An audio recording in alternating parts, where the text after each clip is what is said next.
Concrete جنگل سے بنی اس دنیا میں جہاں لوگ نام و نمود کے پیچھے دوڑ رہے ہیں، وہیں ایک شخص نے اصولوں کا انتخاب کیا ہے۔ لوگ جہاں کامیابی کو انعامات کے ترازو میں آنک رہے ہیں، وہیں اس شخص نے دوسروں کی زندگی کو سنوارنے میں اپنی کامیابی کو تلاش کیا ہے۔ یہ کسی ایسے شخص کی کہانی نہیں جو اقتدار کی دوڑ میں سرگردہ رہا ہو، بلکہ یہ قصہ ہے ایک ایسے شخص کا جس نے کئی ایک کو خود مختار بنانے میں اہم کردار ادا کیا ہے۔ جی ہاں، ڈاکٹر عبداللہ شیخ یہ نام ایک ایسے شخص کا ہے جس نے کبھی خود کو نمایاں کرنے کی کوشش نہیں کی، لیکن پھر بھی ان کے نام اور شخصیت کو نظر انداز کرنا ناممکن ہے۔ یہ وہ نام ہے جو زبانی نہیں بلکہ عملی طور پر فلاحی کاموں کو انجام دہی تک پہنچانا جانتا ہے۔ آج جہاں لوگ قدم قدم پر داد و تحسین اور ستائش کے خواہش مند ہیں، وہیں عبداللہ نے خدمت خلق کو اپنا مقصد حیات بنایا۔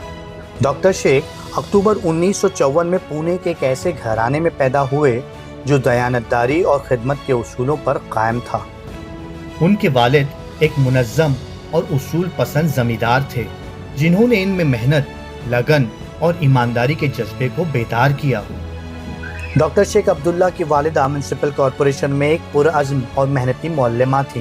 والد کے اچانک انتقال کے بعد یہ وہی عظیم ہستی تھی جس نے ڈاکٹر صاحب کی قدم قدم پر رہنمائی کی۔ اس وقت ڈاکٹر صاحب وکالت کی ڈگری حاصل کر رہے تھے۔ والدہ کی استقامت، ایثار اور حوصلہ افزائی یہ وہ ستون تھے جس پر انہوں نے اپنی زندگی کی بہترین عمارت تعمیر کی۔ ڈاکٹر صاحب کہتے ہیں، انہوں نے مجھے صرف کتابیں پڑھنا نہیں سکھایا بلکہ انہوں نے مجھے زندگی کو پڑھنا سکھایا ہے۔ وہ اپنی ذات میں موجود سماجی خدمت کے جذبے کو اپنی والدہ کا عطیہ سمجھتے ہیں، جنہوں نے 80 سال کی عمر میں بھی بنا تھکے، بنا شکایت کیے ہمیشہ لوگوں کی مدد کی۔ والدہ کی دعائیں اور تعلیمات در حقیقت ڈاکٹر صاحب کی زندگی کا اصل سرمایہ ہیں۔ وہ کہتی تھی کہ انسانیت کی خدمت اس زمین پر ہمارے وجود کا کرایہ ہے۔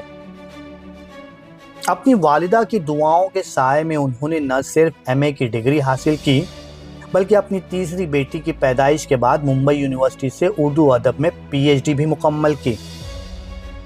ان کا یہ سفر ایمان، قربانی اور بصیرت کا سفر تھا، جسے والدہ کی سادہ لیکن گہری نصیحت تحریک دیتی رہی۔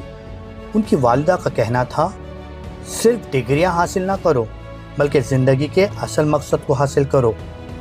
یہی وجہ ہے کہ اپنی زندگی کی ابتدائی مشکلات اور بے شمار ذمہ داریوں کے باوجود ڈاکٹر صاحب نے غیر معمولی کامیابیاں حاصل کی۔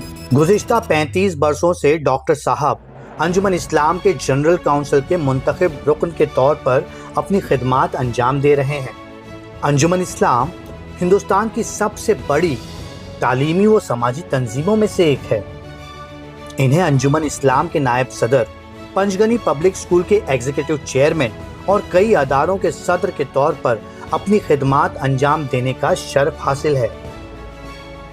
ان کے عزائم صرف تعلیمی اداروں تک محدود نہیں، انہوں نے یتیم خانوں، لائبریریوں، کمیونٹی سینٹرز کی بھی قیادت کی ہے، اسپیشل ایگزیکٹو بھی رہے ہیں۔ ان کا کہنا ہے، وراثت وہ نہیں جو آپ لوگوں کے لیے چھوڑ جاتے ہیں بلکہ وراثت وہ ہے جو آپ ان کے دلوں میں چھوڑ جاتے ہیں۔ ڈاکٹر عبداللہ نے ڈاکٹر آدم شیخ کی زندگی اور کارنامے اس عنوان سے کتاب بھی تحریر کی ہے۔ ڈاکٹر عبداللہ کے خیالات اور خدمات کو ای ٹی وی، انقلاب، راشٹر سہارا اور صحافت ایسے اخبارات نے بھی نمایاں کیا ہے۔ انہوں نے ہمیشہ اپنے قول و عمل کے ذریعے مساوات، ہمدردی، بامقصد زندگی گزارنے کا پیغام دیا ہے۔ ڈاکٹر عبداللہ کی زندگی کا یہ درخشاں سفر بیگم رضیہ کی محبت، حوصلے اور قربانیوں کے بغیر مکمل نہ ہوتا۔ رضیہ علم و شعور کی ایک زندہ مثال ہیں۔ انہوں نے نہ صرف بی ایس سی اور بی ایڈ میں امتیازی نمبروں سے کامیابی حاصل کی بلکہ اپنے کالج میں اول رہیں۔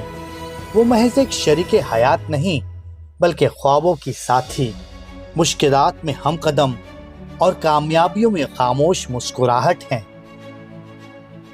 ڈاکٹر عبداللہ جنہوں نے ادارے نہیں بلکہ مستقبل تراشے ہیں، جنہوں نے کبھی کامیابی کا پیچھا نہیں کیا بلکہ دوسروں کی کامیابی کے در کھولے ہیں۔ جی ہاں، ایسی ہی زندگی کی ایک عظیم مثال، جس کا نام اس کے کام کی بنا پر اپنی گونج کئی نسلوں تک پہنچائے گا، جسے لوگ ڈاکٹر شیخ عبداللہ اس نام سے جانیں گے۔